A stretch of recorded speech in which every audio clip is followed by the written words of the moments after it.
MedBix Webcast is a new kind of healthcare media channel to break the silo mentality and foster interdisciplinary thinking. Our mission is to fill that gap and to create a curiosity through different lenses, tapping the passion that guided the historical figures in medicine and bringing present-day groundbreaking research to the front lines. We interview physicians and leaders in the industry about present-day healthcare challenges on our live programming.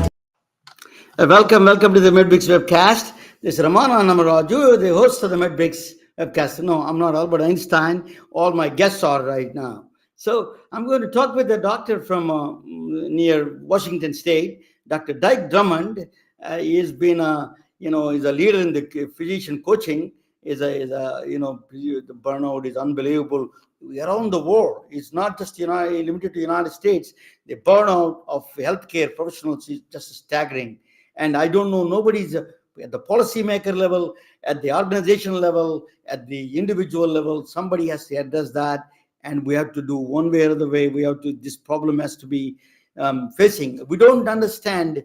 We really understand the problem, but nobody is talking about it. So we'll talk with Dr. Dike Drummond as a very expert in this area of the physician burnout and coaching. He coached more than 40,000 visitors, and he has coaches he's been doing for almost 20 years. He's been there a long time. So, but then after that, I'm going to present a topic it's a very interesting topic on mathematics and medicine. Why strangest abstract math, number theory is called. It is why it is so connected with the medicine. It is very connected with the medicine. It is just a mind-boggling and a portal to something strangest universe. Portal to something strange that I'm going to present to you. It's going to be a fascinating topic. Without further ado, let me bring Dr. Dike Drummond to the stage. Dr. Drummond, welcome to the MedBix webcast. Well, thanks, Ramana. Great to be here. Let me ask you, Dr. Drummond, I see you that just give me your personal and professional background, where you are staying right now. What is your background a little bit? Yep, I'm beaming in from Tacoma, Washington, on the top left of the United States of America. I'm a family doc by training. For 10 years, I had a very busy rural do-it-all family practice in Mount Vernon, Washington, which is about halfway between Seattle and Vancouver, BC, on I-5. Delivered 500 babies, classic country doctor. And I burned out of my practice in the year 2000 at the age 40. I had an impulse to become a coach at that point. So the first thing I did when I stopped seeing patients was I got certified as a coach. Very fortunate for me. In 2010, I started my full-time physician burnout coaching practice on the web at the website, HappyMD.com. Supposed to be a head snap. HappyMD, there's no such thing. I got to see what this guy's talking about. HappyMD.com. And when I started coaching doctors, I saw patterns in what was burning them out and patterns in what was getting them better. Started writing blog posts. That turned into a book. And now in the years 2011, 12, 13, 14, all of a sudden, all sorts of doctors are becoming employees. These days, 73% of American doctors are employees. But we all remember the days of paper charts and when you had your own practice. So now all of a sudden in the teens, there were all these organizations that employed 100, 200, 300, 500, 1,000 doctors. And the CMOs and the CEOs said, they came to me because they saw my website and said, can you do a training for our doctors to help them not be so burned out and stressed? So I developed a line of trainings. And since 2010, I have actually trained over 40,000 doctors on 4 different continents. And we've also added our individual coaching and individual tools for individual doctors. We've added to that a whole set of retreats and trainings for physician leaders to become a wellness champion and build the corporate burnout prevention strategy for the organization. I'm a physicist. That one thing I saw, it caught my eye. He said that he created a level 4 and matrix like a sci-fi thing. I loved it. Tell me a little bit about they were level 4s, the burnout, the systemic, the individual burnout, the level 4s. Well, let's talk about the physics of energy in a physician. Now, the fundamental feature of a person who became a physician is they had to make a choice at one point in time. I call it the fork in the road. You had to make a choice. Was I going to go to medical school or do anything else? And when you made the choice to go to medical school, what you did was you pledged your professional life to the forces of light in the universe. As we battle specific forces of darkness, illness, suffering, death, dying, and family members' crazed attempts to deal with those things. And what happens is, because you care about your work, you want to make a difference as a helper and a healer, your heart and your soul and your identity are in your work, you're at much higher risk for burnout than somebody who's just punching the clock and doing a job. And the key is to keep your energy balances in the positive range. And there's 3 energy tanks inside everybody. There's a physical tank, an emotional tank, and a spiritual tank. If those energy tanks drop below 0, what ends up happening is the symptoms of burnout come out: exhaustion, cynical and sarcastic, and what's the use? And it dramatically affects the doctor's ability to connect with the patient, to offer quality care, to enjoy their practice. And it can actually have complications that include depression and suicide. And suicides double the background rate of folks that aren't doctors. So it's a really serious thing if you allow it to go to the crisis point. So emotional tank, you said the physical, emotional, spiritual tanks. That's very interesting. That is what physics understand, that the levels of the flow. Yes, and then he said that is a matrix. What is the matrix that you're proposing? Is a treatment options, treatment kind of protocol that is? Yeah, I mean, the matrix that I did, it's a free report. We have 235 different ways to prevent burnout, but there's 2 ways to get your energy back in balance. You can decrease the amount that you burn, and you can increase the amount that you recharge. With me? And there's 2 places that these energy changes can come from. It can come from you personally taking different actions, and it can come from changing the systems and the organization in which you operate. So lower stress, increase recharge, you can take some responsibility, but somebody's got to be watching the systems of care in the organization and the culture too. Because anytime you have a doctor or a nurse or anybody else taking care of patients inside a healthcare delivery system, it's a perfect canary in a coal mine.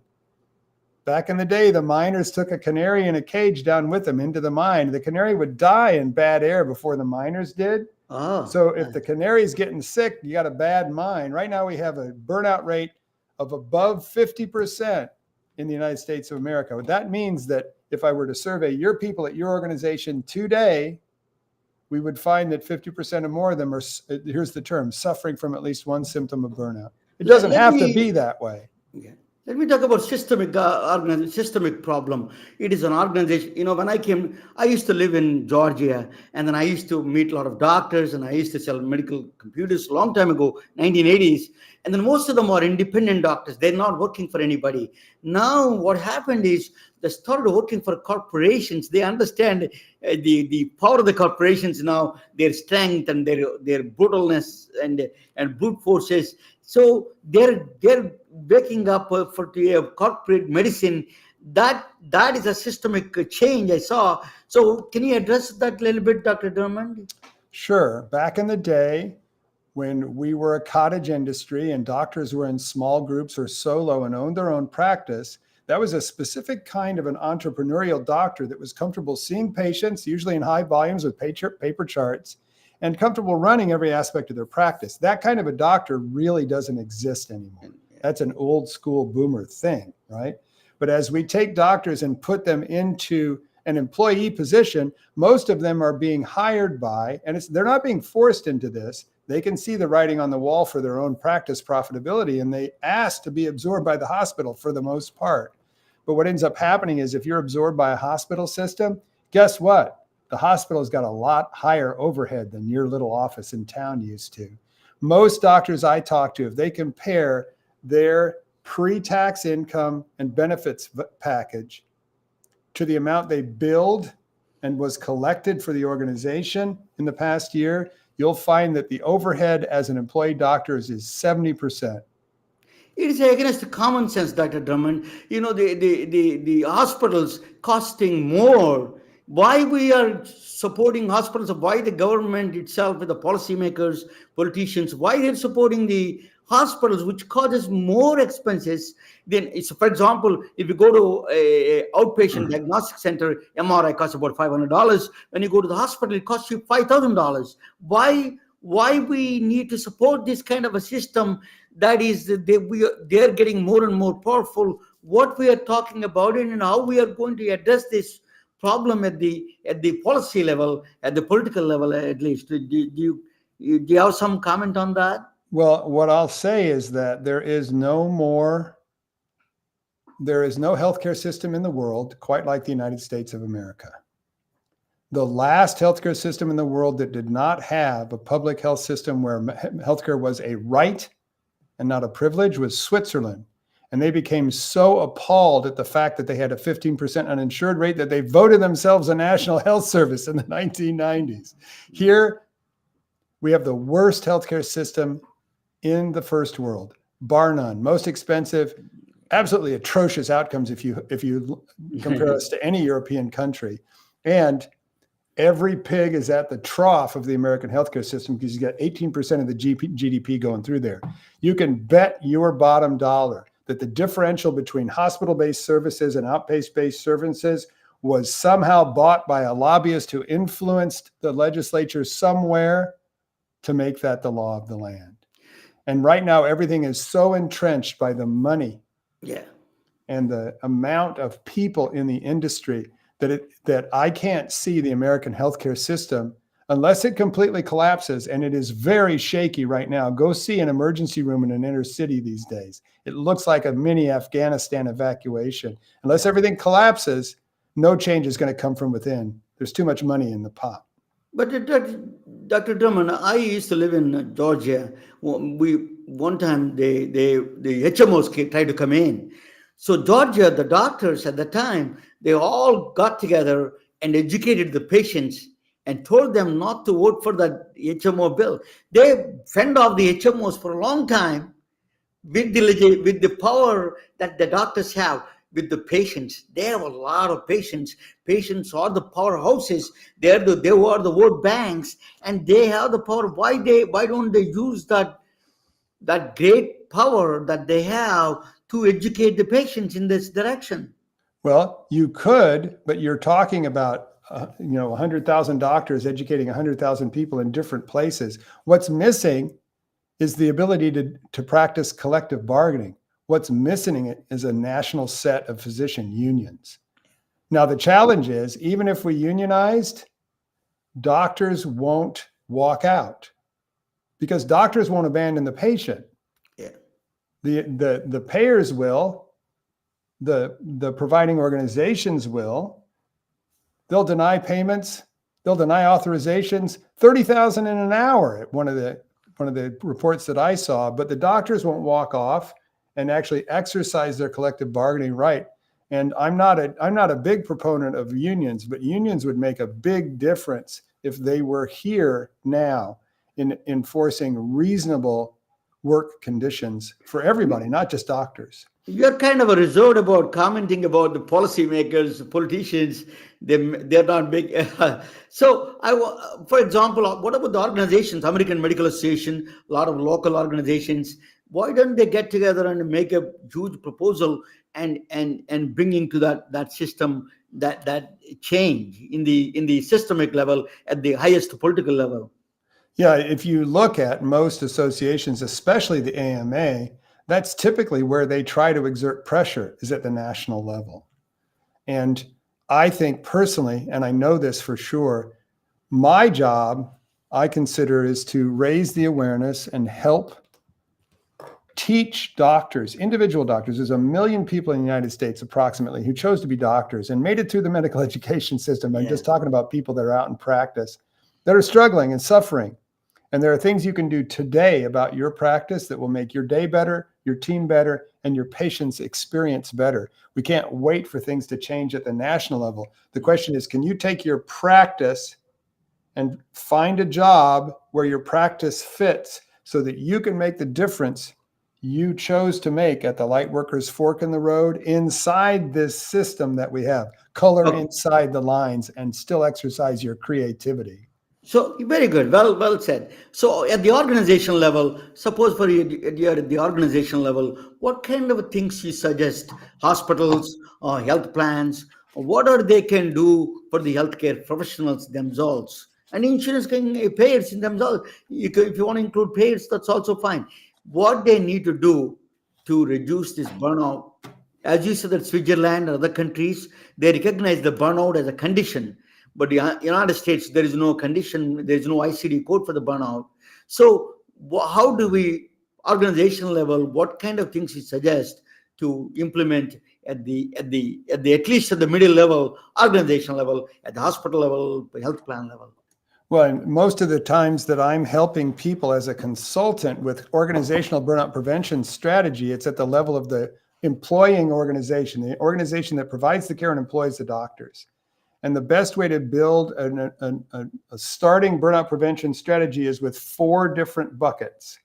These 4 things, if you put them together and coordinate them with a wellness committee that has a skilled leader at the top, can make a huge difference. Number 1 is education. Everybody shows up at their job in a healthcare organization, doctors, nurses, everybody else, with a great big hole in their education because they've never been taught how to recognize and prevent burnout.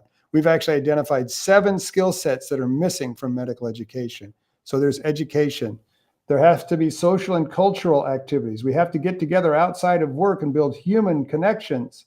That's what builds our culture. And if you don't party enough, you don't even, I sit on the stage a lot during the year, 200 people in the audience. I say, how many of you looking around here can see somebody you've never met before? And it's a medical staff for a hospital. How many of you can see somebody you've never met ever before? How many hands go up? Everyone, every time. So these are organizations where you don't even know your partners. So education, social and cultural, crisis management. You have to have a rock solid crisis management function, more than EAP, to make sure that people don't end up on the side of the road or committing suicide on your watch. I had 2 organizations in 2021 approach me. And when I asked the C-suite leaders on the line, why are you talking to me and why now? They looked at each other kind of sheepishly and they said, yeah, I think it was the 3rd suicide. Oh, hang on a second. First wasn't enough. Second wasn't enough, but you can't fit 3 bodies under the rug. That was criminal, I thought. So education, social and cultural, crisis management. And the last one is you have to do process improvement.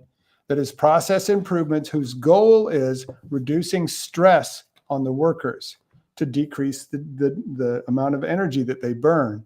So under ordinary circumstances, your process improvement projects are to increase income and see more patients and actually make people do more work. But when you're doing a wellness process improvement project, what you're doing is surveying a crew, asking what stresses them out, picking one of those stressors and relieving it, taking it away so that they can get their job done without putting so much time and energy into it. And so with those 4 and a solid communication plan, so everybody knows what you're doing, this is another weak spot for everybody I've ever seen. So everybody knows what you're doing. With that in place, you've got a starting strategy. There is one thing is missing in your, that you didn't mention about the pressure of the documentation, electronic medical records, the technology itself, humongous pressure on doctors. Right, it's number 1. It's always number 1. Pardon me? Documentation and digital data flow pressures are always number 1 in every survey that's ever been done. Correct. So that is the biggest stress on the doctors. This documentation, the pressures on this one is a very big thing. So let us talk about a little bit. Just so you know, a big piece of this education bucket is how to master documentation. Really, it's one of the bright points. One of the bright points in what I hope AI will do for us is allow us to use semi-automated procedures to get the chart note done more quickly. You know, the name of physicians itself, they represent physical, taking care of the physical body. So they don't understand, as you said, that they don't recognize the burnout because they never really paid attention to the mental side. There is a mind that plays a critical role that they didn't pay attention. Do you agree with that? I need you to be very careful right now. You're blaming the victim, okay? Okay. Then you're not a doctor, right? Yes, I'm not a doctor. Right. Okay. So let me just tell you. Okay. Do you know how long it takes to graduate? If you start in medical school and you end up in practice as a board certified doctor, do you know how long that takes? Between 7 and 16 years. Correct. While you're in the medical education system, there is one goal, and that's to survive, to make it to the finish line. Nothing else matters. Yeah. and in medical school and residency, it used to be a lot worse. It's perhaps better today, but I'm not sure that's universally true. It didn't matter how you made it to the finish line. You could be missing one eye and 3 fingers off your left hand, but as long as you crossed that finish line, you were out. And what do they call the person who graduates last from their medical school class? They call them doctor. So what ends up happening is you drive your own awareness of your stress levels, of your need for food and rest and using the restroom underneath. They're driven underground by the 2 prime directives of healthcare. Number 1 is the patient comes first. You have to have an off switch on that because that's not healthy if you can't recharge. And the second prime directive of healthcare is something nobody mentions. It goes like this: never show weakness. Never do anything to make anybody think you haven't got what it takes. And under those conditions, you are radically conditioned to not be aware of and not pay attention to your own stress levels. So it's not that they don't know it, it's that it's been driven out of them. Just be clear. Oh, sorry that if I came across wrong that way. No, Sorry everybody about does. No, that was perfect. Thank you for being so patient with me to be able to make this teaching that. point. No, But if actually you I'm think, reiterating your if you think point. doctors are making conscious choices to not take care of themselves, that's not true. This was beat out of them in residency, and maybe, just maybe, it's different today. I'm reiterating actually what you said, that education is the number one. That number one education is that recognizing that's a part of the education, is recognizing their own burnout. That's what you said. And just I'm trying to reiterate that is the one thing you can emphasize, that recognizing as you're driven out of them, as you say, so they need to be re-educated, realign themselves. Well, and hang on a second. So what we found is that there's 7 skill sets that are missing from medical education that are the things that are absolutely necessary for you to have a long and healthy career as a doctor after you graduate. Number 1 is, how do you define and create your own personal ideal practice? Number 2 is, what are tools to get home sooner, especially documentation tools to get your documentation done, tools to build life balance, tools to manage your boss, since you're probably going to be an employee. Yeah. Leadership power tools so you can manage your team more effectively so you don't have to work so hard. And last but not least, a specific set of skills to be able to find a new job when this one's not working out. Residents are horrible at interviews, just horrible, because they look for their job the same way they look to get into medical school and residency. Pick me, pick me. No, it really doesn't matter if they pick you. You want to make sure you're picking a job that's at least a 70% match for your ideal job description. Dr. Drummond, how much stigma plays a role here? Doctors, don't seek help. Yeah. There's another word I'll add to stigma. Stigma, trauma. So stigma, people don't ask for help because typically they're ridiculed if they do. And on the inside of a doctor who says, oh man, I'm struggling, I'm going to need to ask for help, there's so much shame, there's so much blame, there's so much imposter syndrome. What if they find out, right? Yeah. But the second thing you have to remember is that everybody's traumatized during the course of their education and their practice. So there are stories that every doctor never tells because it's just too painful. And there's a whole bunch of different ways that comes back to affect their behavior as well. Let's talk about spirituality a little bit. I don't know whether you heard about this Mother Teresa effect. It is, if you are dedicated for some kind of a spiritual goal, you have that spirituality, you feel less burnout. Harvard study is done on that one. Do you think spirituality has a role in the physician, in the burnout syndrome? When I use the word spiritual, when I'm discussing doctors and energy, I'm talking about your connection with your purpose. And usually that is a promise that you made a long time ago, that I am going to make a difference. I'm going to be a helper and a healer. And when you're connected with that essence, it provides energy. But if you're not connected with that essence, if you're in a job that doesn't give you the time or the support or the resources to make the difference you want to make with your patients, that same spiritual connection causes you to overextend yourself right into burnout. This is the evil. This is the evil of staffing issues in many jobs. Because if I have 4 doctors and 4 medical assistants, and I lose 2 of the senior partners, so I've only got 2 doctors, and now we've only got 1 medical assistant, but we're still showing up and seeing the patients. You know what that looks like in the profit and loss statement? that looks like an incredibly profitable wing. There's no reason financially for them to actually get you your partners back or give you your MAs back. So this is when bean counters lean on the ethics and the morals of the doctors to keep seeing the patients. And this is when people break. You find them curled up in the fetal position, covered in their own snot in the women's bathroom. Yeah. Spirituality is a kind of an abstract and certain from a people think spirituality is an abstract, but I tell you, one of the spirituality much more mathematical. I'm going to present you a topic on the spirituality and mathematics, something strange that I'm going to say. I'm going to show you. I want to hear it together when you come back, and I will ask you, HappyMD, HappyMD.com. The HappyMD, the HappyMD. Yeah, that's when I come back. We'll ask more about your organization and things. Let me present a little bit of these things, and you and me watch together. Okay, then let me put both of us together, and you can watch this in bottom. Yeah, there you go. This is I'm going to introduce you a topic on life, death, God in numbers. It's as abstract as it is. Life itself is abstract, death is abstract, God is abstract. But we can, as you said, that Dr. Drummond was saying about the spirituality, and there's a cross section, there is a mathematical aspect to it. I'm going to talk about that. Okay, let me. So in the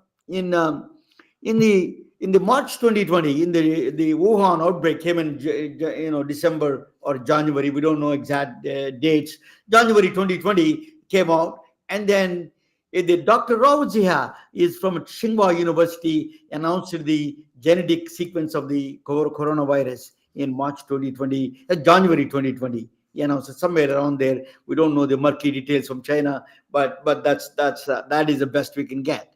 So when he announced it, when he announced that genetic sequence, immediately University of Texas at Austin, Daniel Rapp and Nathan Wang and with the Jason McCollum lab picked it up, and they immediately identified the spike protein. When you identify the spike protein, immediately we went into the lockdown. As you all know, March 12th is lockdown. The entire world went lockdown, entire planet. Almost unbelievable. So March 18th, 2020, Trump administration announced a Defense Production Act. That means all the federal resources are allocated to find the actual solution and the treatment for the COVID infection, coronavirus. So they went to the IBM Summit computer, the fastest computer on the planet. It's located in Oak Ridge, Tennessee. I went there. My friend lives there, Ram. I want to say hello to him. Ram Upaluri lives there. His father was a mathematician working there in that Oak Ridge labs, national lab. That is the epicenter. If you see Oppenheimer, that is where Manhattan Project was started. But this computer is located in the Oak Ridge, Tennessee, in the corners of the Tennessee. It does 200,000 trillion operations per second. Can you believe this? Our minds don't even think about that kind of thing. 200,000 trillion operations per second. It does floating point operations. It is just unbelievable amount of speed it does. So immediately the user of this computer, what they did was they started trying to find a treatment for the COVID. So what they did was they fed the 8,000 molecules. That's billions and billions and billions of data. The molecules they fed into this IBM Summit computer, the fastest computer on the planet. It took 2 weeks continuous running, this fastest computer on the planet, and it came out with the 77 molecules, possible treatment for the COVID. Possible treatment. It is not a final, but it's saying this identified out of 8,000 molecules after working 2 weeks non-stop with 200,000 trillion operations per second. It took a long 2 weeks, came out. But I tell you, that is so the volume of the data that involves 8,000 molecules is just unfathomable, out of reach of the human mind. Time scales are just enormous. If you really computationally, it is enormous. So I'm going to give you an example of that, how you do that.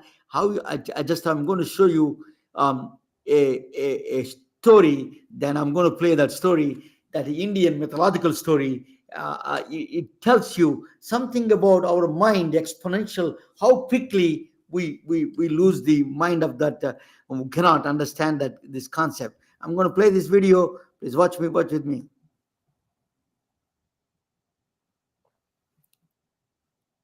Why it's not playing, but I don't know why. Oh, sorry, I put the wrong one. Just give me 1 minute, sir. Okay. Ambalapooza is a small town in southern India which is famous for two things: the Sri Krishna temple and Pal Payasam. Pal Payasam is a dessert that's made mostly of sweetened boiled milk and rice. According to legend, the king of Ambalapooza was a big chess enthusiast, and he often challenged visitors to a game. One day, a travelling sage arrived at the court of the king and challenged him to a game of chess. The king accepted and asked the sage what he'd like as a prize if he won.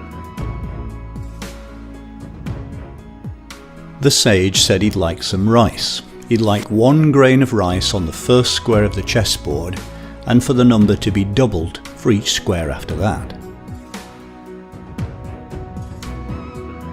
So the king put a single grain of rice on the first square, 2 grains on the second square, 4 on the third and 8 on the fourth. He looked at the grains and thought, what a ridiculously modest prize. He accepted the sage's wish, and the game began. The sage played well and easily won.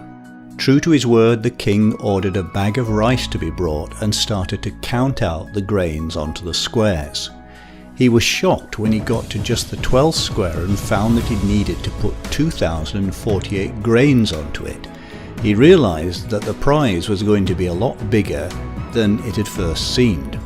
After a long calculation, he figured out that for the 30th square, he'd need about 536 million grains. By the 40th square, he'd need about 550 billion grains of rice, and for the last square, the 64th, he'd have to count out a staggering 9,220,000 trillion grains.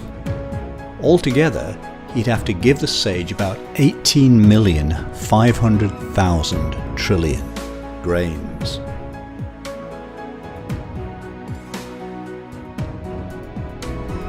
A single long grain of rice weighs, on average, about 0.029 grams, so the total weight of rice that the king needed to give the sage was about 535 billion tons.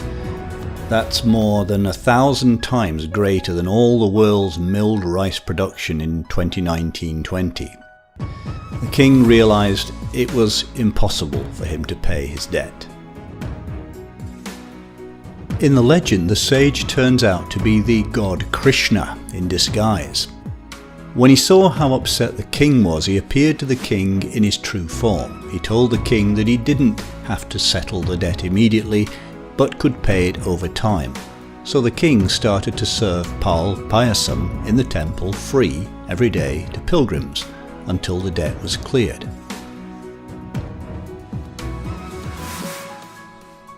In mathematics, this kind of growth is described as exponential, and as we've seen, it can give rise to large numbers very quickly. The function describing the number of grains of rice per square is 2 to the x minus 1, where x is the number of squares, and you can see from the graph how steeply it grows. So anyway, so that grains, that goes, you can comment anything, Dr. Drummond, if you want to make any comment. So the exponential growth is just is out of our minds. We think that simple thing is asking for the double the rice. It's so simple, 64 squares. This is another, I will give you another example of this. How big. So there is suppose your wife, you're married and your wife is wearing a pearl necklace. If you take the pearl necklace and she went to the party with you, she came back from the dinner and then dropped her jewelry in the jewelry box, the pearl necklace. The way it falls, that's a pattern. It falls on a pattern, random pattern, right?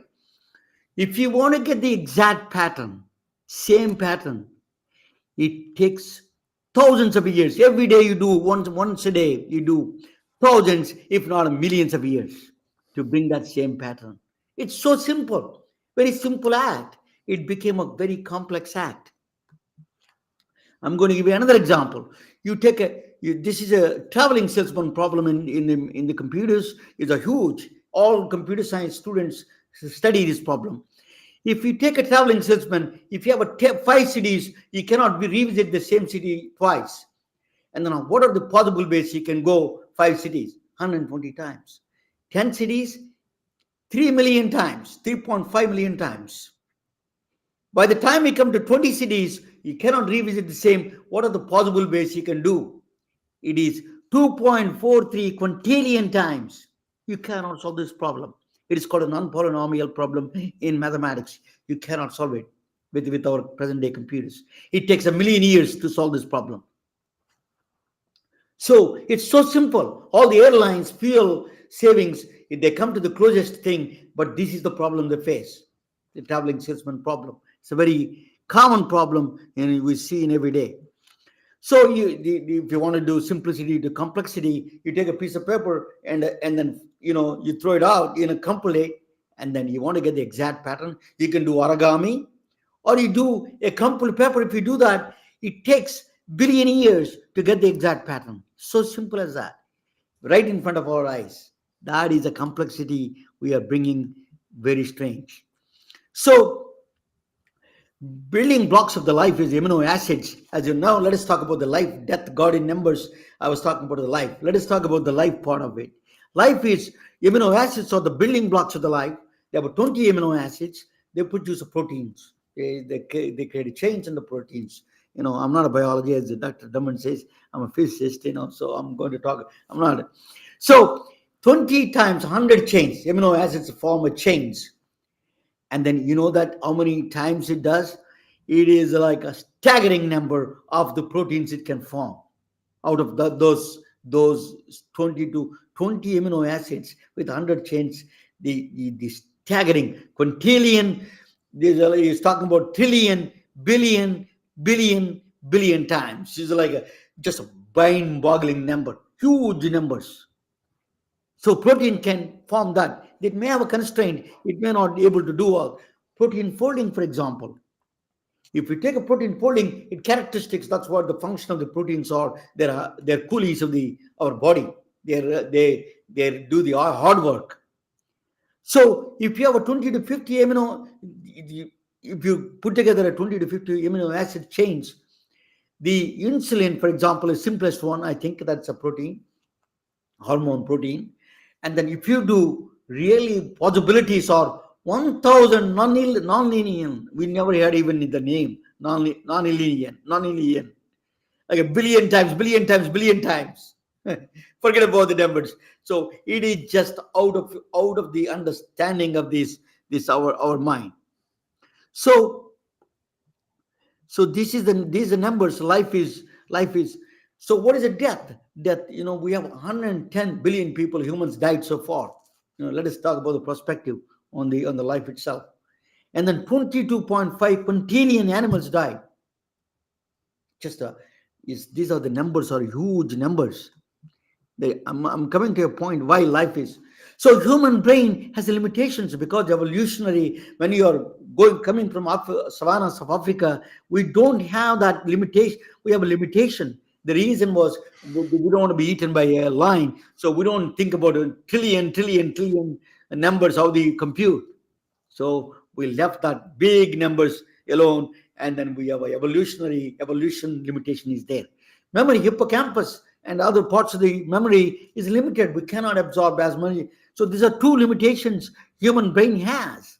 So you cannot understand the big numbers. But one man is out of this world. I don't know how he understood infinity. He understood huge numbers. His name, boy who loved numbers. His name is Srinivasa Ramanujan. He was born in a temple city called in a road, Kumbakonam, it's called, in a temples and gods and goddesses, Hindu gods and Hindu goddesses. They were surrounded by. Ramanujan was born in a small town. It's a lot of very pilgrim town. Tamil Nadu, India, is a southern part of India. I'm a neighboring state, but at that time, actually, we are the same state. So his name is Srinivasa Ramanujan. It's a long name, but I tell you something about him. He is as mysterious as you can get. So he was a math madness. He was producing by the teenage years. He never went to school. School kicked him out because he is failing in every subject and only he's talking about mathematics. So they kicked him out.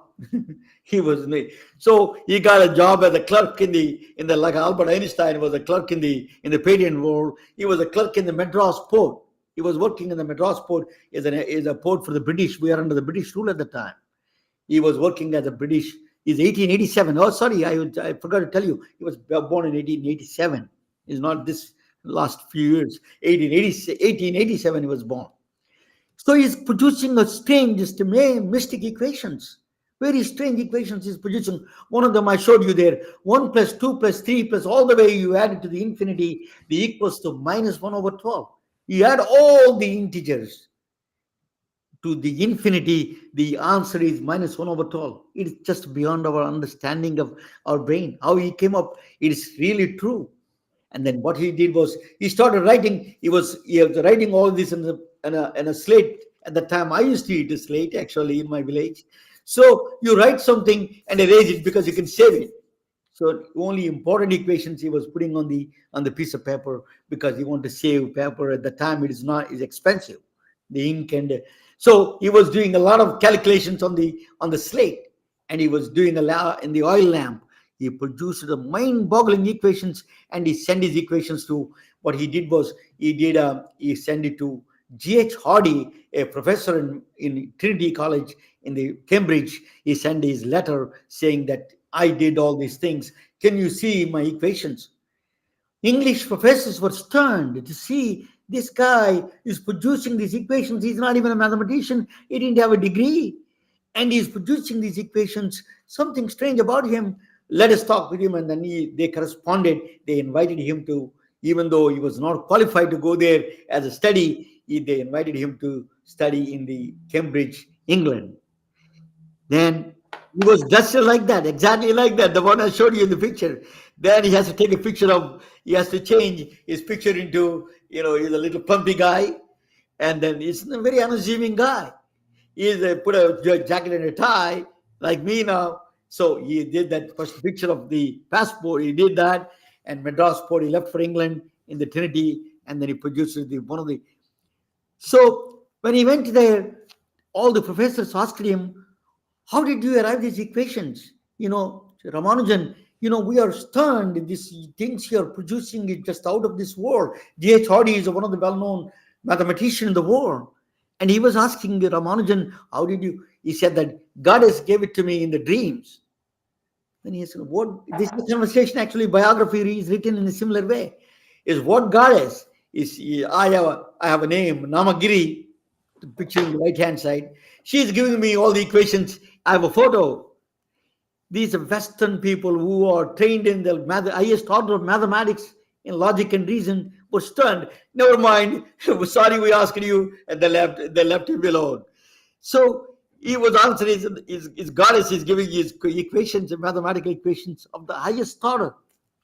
So don't laugh at it. What other people? He said that I'm going to say. Just give me 1 second. What these top people said. If you had that answer, our God is giving me in the pictures. People will laugh, and then they will at the end of the career for that guy. So I'm going to tell you a little bit of give me 1 second.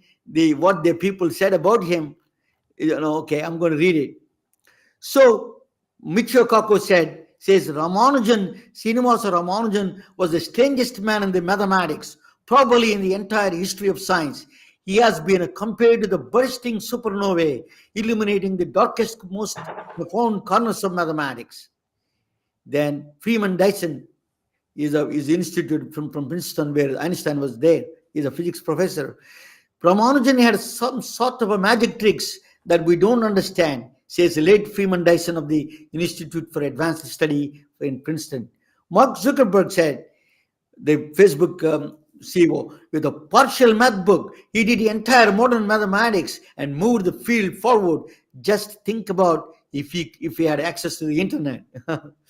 Ken Mono, the professor of mathematics of Emory University in Atlanta, who studied the Ramanujan papers in detail, says Ramanujan's work in the mathematics is the epitome of intuition. For a brief window of time, for 5 years, he lit the world of math on fire. G.H. Hardy is a well-respected professor of mathematics at Cambridge and the direct supervisor of Ramanujan, said, the most satisfying thing in my life was meeting my studying student Ramanujan. And Stephen Wolfram wrote a beautiful essay on the Srinivasa Ramanujan. Is one of the leading mathematicians. Stephen Wolfram wrote a lot of things on that thing. So it is just you cannot, when you say that he has a God has given the equations, you laugh at it. A man who understood the large numbers. We are afraid of mathematics. That's why doctors went to medicine, because they are afraid of mathematics. Dr. Drummond may not agree, but most of them are, they didn't like mathematics. But actually, other way around, mathematics is afraid of Ramanujan. He frustrated the mathematicians to the core, with his numbers, with his equations and all those things. He understood a man who knew infinity. You saw probably a movie came out on him. It's called A Math Who Knew Infinity, Dev Patel, that was there. So he really mastered the big numbers. So where do you get the big numbers in the human body, in the medicine? We have 36 trillion cells in the human body, 39 trillion bacteria in the gut, 1 billion neurons, 1 trillion connections of the neurons in the brain. 4 septillion, we don't even know what a septillion is, like just don't even think about writing a zeros on it. It's a huge 4 septillion hydrogen atoms. Why do we need to know hydrogen atoms? When you do an MRI, all the hydrogen atoms in the body, H2O, align with the MRI. So that hydrogen atom actually contributes to the MRI images.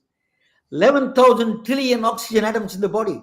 Why 11,000 trillion atoms in the oxygen? During the COVID, we are restored, even though we have 11,000 trillion oxygen atoms, they didn't have a few atoms available for them to breathe.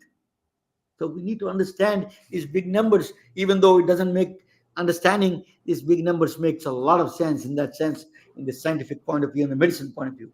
So billions of data that they fed into the computer on the IBM Summit, that huge number produces the life and gives it. It took 2 weeks to a fastest computer on the planet, but it would have taken 20,000 years without a Ramanujan's help.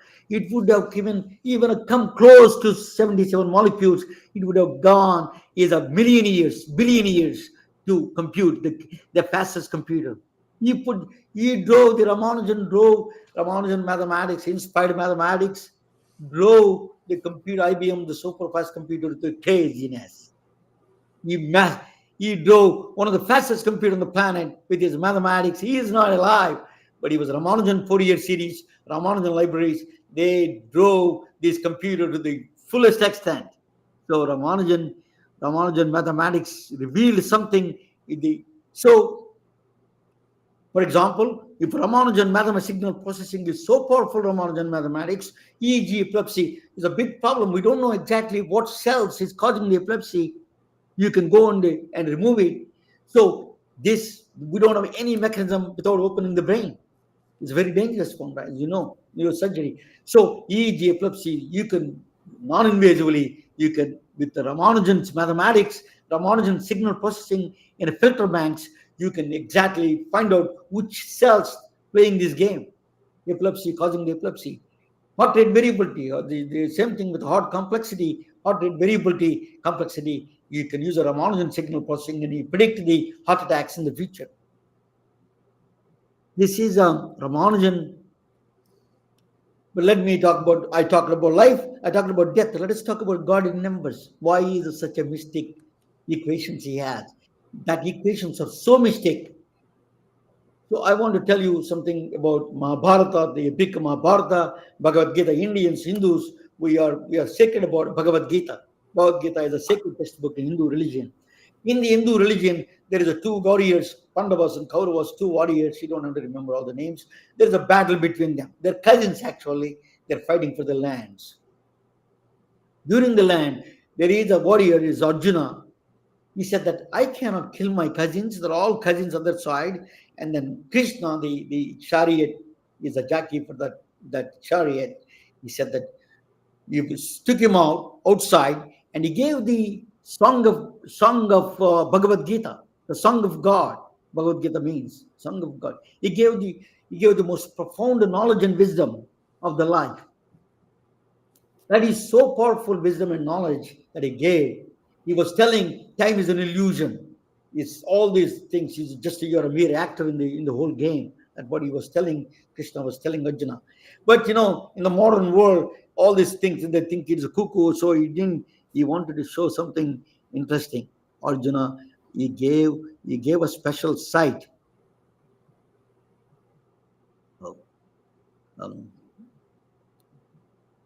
He gave a special sight to, oh, sorry, I moved too much here. So, okay, 1 second, I went too far. So he gave a special sight, divine sight. So Arjuna, the Lord Krishna gave a divine sight, to a blessed divine, because we are three-dimensional. He produced a multi-dimensional form to impress Arjuna, his warrior. He wanted to show that the multi-dimensional form for me is not a philosophy. I'm not talking about knowledge, some cuckoo knowledge. I want to show you real world, real universe. And then he went on to the multi-dimensional form, transcendental form of Lord Krishna showed. That he could not see, because humans, we are 3D bonded. Three-dimensionally, we are bounded by 3 dimensions. So he gave a special sight, a divine sight, he blessed to the Arjuna. See my universal form of my form is omnipotent, everywhere, unlimited power, omniscient, know everything, omnipresent, everywhere, anytime, any place. That the form he showed Lord Krishna. I tell you why it is connected with the Ramanujan mathematics. Ramanujan, there is something special mathematics. It is as crazy as that what I showed you just now, the transcendental form of Krishna.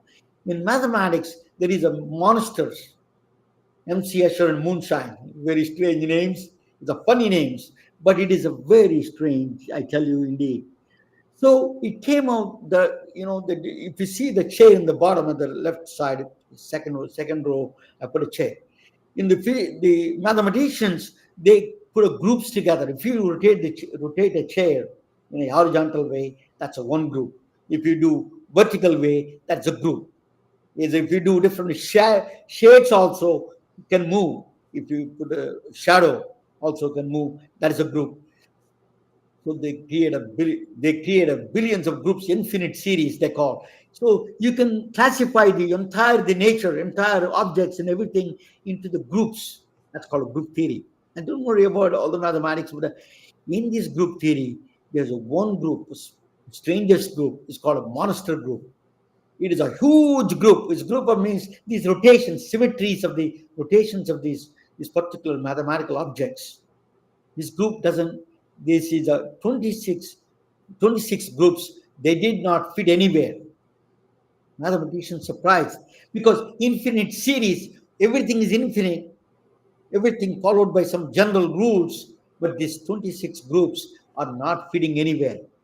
One of those groups in the 26 groups is a monster group. That group is so mysterious, so kind of a portal, maybe a portal to the other worlds. Portal, something strange. Mathematicians surprised a lot of mathematicians. It gave that group there is a moonshine. The objects are called moonshine objects. I'm not the mathematician. I'm doing my best. Dr. Kachru, if I say something wrong, please excuse me. I'm doing my best here. So this group is a very complex theory. So this monster group, there are 26 groups. Out of that group doesn't fit anywhere. One of the group is called a monster group. In that monster group, they identified some objects called moonshine objects. They are so mysterious. They gave a revelation about 196,883 dimensions. Actually, my professor in John McKay in Concordia, where I went to school, he was the discoverer of these dimensions in Concordia, Montreal, where I went to school.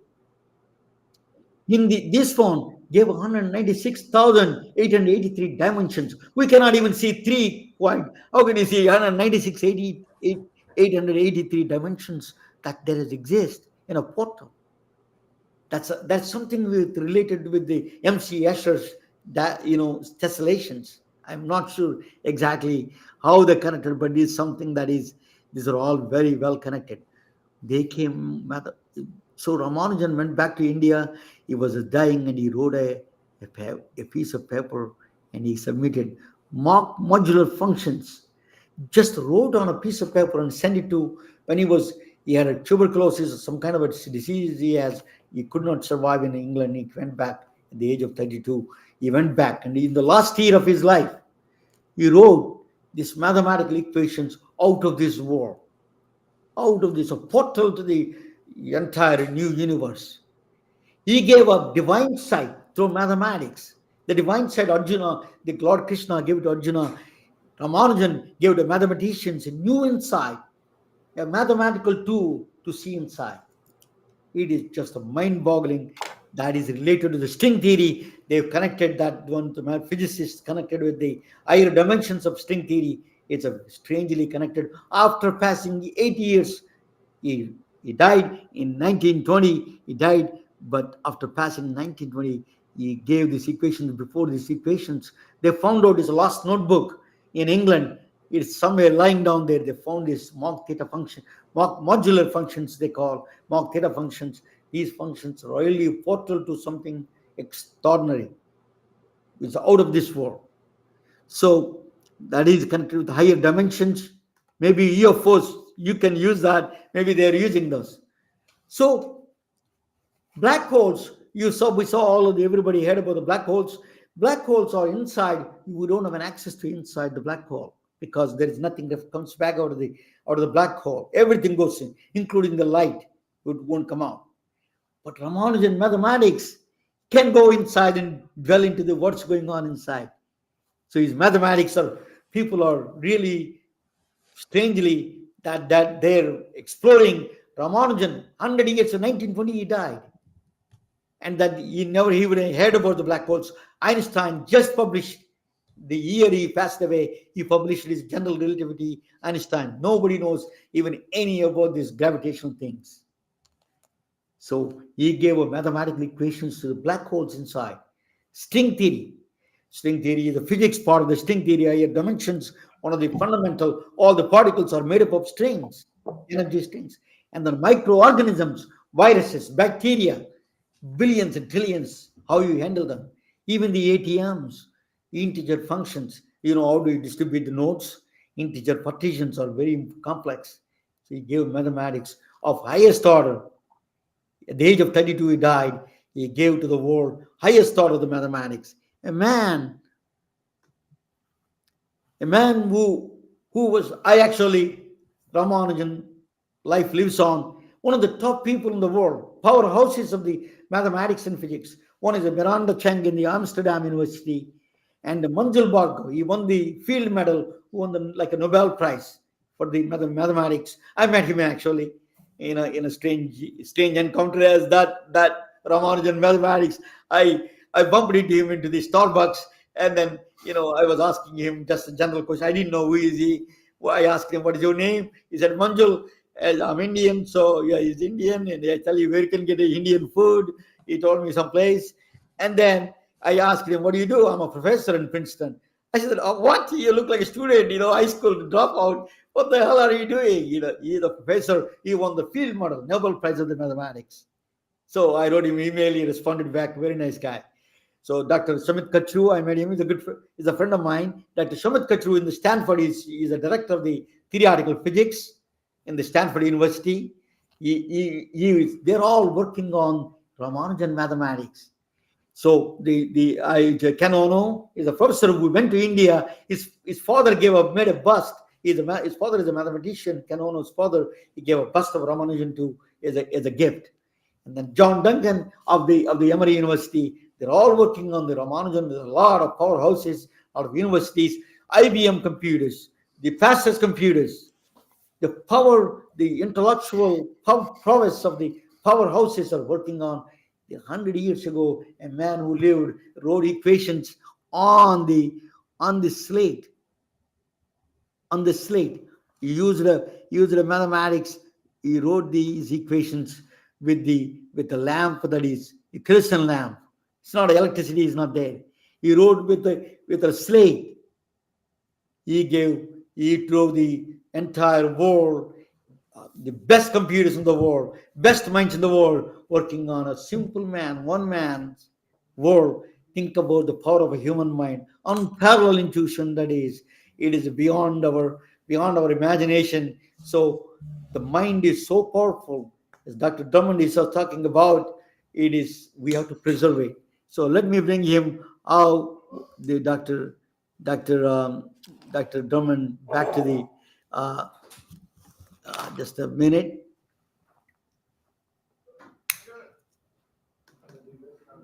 Okay, Dr. Drummond. Okay, can you see me? Yeah, I'll see. Just a minute. Give me that, both of us. Just a minute. Just give me that 1 second. I'm going to turn off this. Okay. And let me just give me 1 second. 1 second. So remember the legend of Ambalapooza, and if you're ever in town... A little bit problem here, the technical issues, as usual. Just, okay, I can do that, yeah. Well, and as you were showing us the exponential curve, what's happened is that in my lifetime, all information in all fields has accelerated so that new information is accumulating and has now gone vertical. And it used to be that a doctor could keep track of developments in their specialty with a couple of journal subscriptions and reading for a few hours a month. And now all of us, because the growth in information has gone vertical, all of us have to depend upon Google and other search engines. We use Google just as much as our patients do because we can't keep up. And this blinding complexity is one of the drivers of burnout these days. But what I'd like to do is just reduce it all to one. You have one life. It rolls out in the present moment. You can try and affect things in the past and in the future, but you can't. You can only do it here in the present. So take a breath, let it all go, and decide what you're going to do in this moment in time. And if you as a physician are not satisfied with your practice or your life at this point, ask yourself, what would I like it to be? And then take a new action that will head you in that direction. Baby steps make change over time. That's how you take dissatisfaction with your career, stress, overwhelm, and turn it into something that hopefully you can carry on as a functioning doctor for a long and healthy career. Thank you. It's a wonderful advice. Thank you, Dr. What is your website, Dr. It's Drummond? thehappymd.com. thehappymd.com. And I'm all over Twitter and Facebook and LinkedIn and Instagram and all that. So my name is unique. So you could just punch that in too. Yeah, your name is definitely Thank you so unique. much, Ramana. Thank you so much. That was wonderful. It is an honor to talk with you, sir. Thank you so much. I did not know about Ramanujan. I did not know about him. So I'm going to look him up for sure. Thank you so much. I really appreciate it. So thank you all. Good night. And then let me bring this. I have a little computer problems, the stress that we have with all these things. Thank you all. Thanks, everybody. Okay, bye. I don't know why it is. Yeah, that's it. Thank you, sir. Good night. And I'm going to close this one. It's already late. So I'm trying to where is this ending? Okay. I cannot do this. and leave. Okay. It still says live on my screen. Oh, he's gone. Okay, so I'm going to leave.